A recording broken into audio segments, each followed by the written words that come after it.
জীবনে প্রথমবার চড়ুই পাখি রোস্ট খেয়েছি, তাও আবার বিরিয়ানির সাথে। টেস্ট অসাধারণ ছিল। আসসালামু আলাইকুম, আমি আজকে আপনাদের সাথে শেয়ার করব কিভাবে রোস্টটা বানিয়েছি। এখানে চড়ুই পাখি ভালোভাবে ওয়াশ করে মাথাগুলো ফেলে হলুদ আর লবণ দিয়ে ভেজে নিয়েছিলাম। দেখেন এত পরিমাণ ছোট সাইজ, মনে হচ্ছে মুরগির বাচ্চা এরকম লাগছে।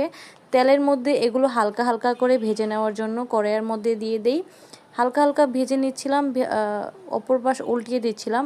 এই তো আমার চড়ুই পাখিগুলো ভাজা হয়ে গিয়েছে। দেন এখানে আমি কিছু পেঁয়াজ, গোটা মশলা, কাঁচামরিচ নিয়েছি। কড়াইয়ের মধ্যে পেঁয়াজ কুচি দিয়ে দিয়েছিলাম। এখানে 3 রকমের বাদাম বাটা ছিল, সরিষা বাটা প্লাস হচ্ছে পেঁয়াজ বাটা ছিল। এখানে পেঁয়াজ আর কাঁচামরিচগুলো একটু ভালোভাবে ভাজার পরে গোটা মশলা দিয়ে দিয়েছি।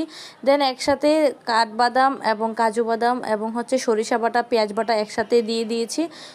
এই বাদাম বাটা মশলাগুলো একটু ভেজে নিতে হবে, নয়তো স্মেল আসবে। আদা রসুন বাটা দেওয়ার পর একটু পানি দেওয়ার পর হলুদের গুঁড়া, মরিচের গুঁড়া এবং গরম মশলা গুঁড়া দিয়ে দিয়েছিলাম।